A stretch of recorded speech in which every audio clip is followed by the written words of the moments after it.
اور جب تمہارے پروردگار نے موسیٰ کو پکارا کہ ظالم لوگوں کے پاس جاؤ، یعنی قوم فرعون کے پاس، کیا وہ ڈرتے نہیں؟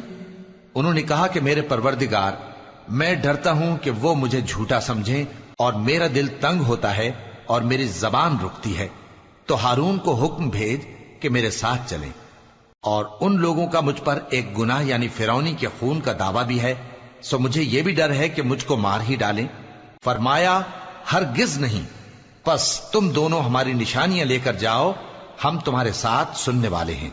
سو دونوں فرعون کے پاس جاؤ اور کہو کہ ہم تمام جہانوں کے مالک کے بھیجے ہوئے ہیں، اور اس لیے آئے ہیں کہ آپ بنی اسرائیل کو ہمارے ساتھ جانے کی اجازت دیں۔ فرعون نے موسیٰ سے کہا، کیا ہم نے تم کو جبکہ تم بچے تھے پرورش نہیں کیا تھا، اور تم نے برسوں ہمارے ہاں عمر بسر نہیں کی؟ اور تم نے ایک اور کام کیا تھا جو کیا، تم ناشکرے معلوم ہوتے ہو۔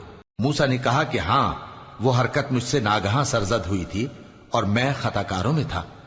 پھر جب مجھے تم سے ڈر لگا تو میں تمہارے پاس سے فرار ہو گیا۔ پھر میرے رب نے مجھ کو نبوت و علم بخشا اور مجھے پیغمبروں میں سے کیا۔ اور کیا یہی احسان ہے جو آپ مجھ پر رکھتے ہیں کہ آپ نے بنی اسرائیل کو غلام بنا رکھا ہے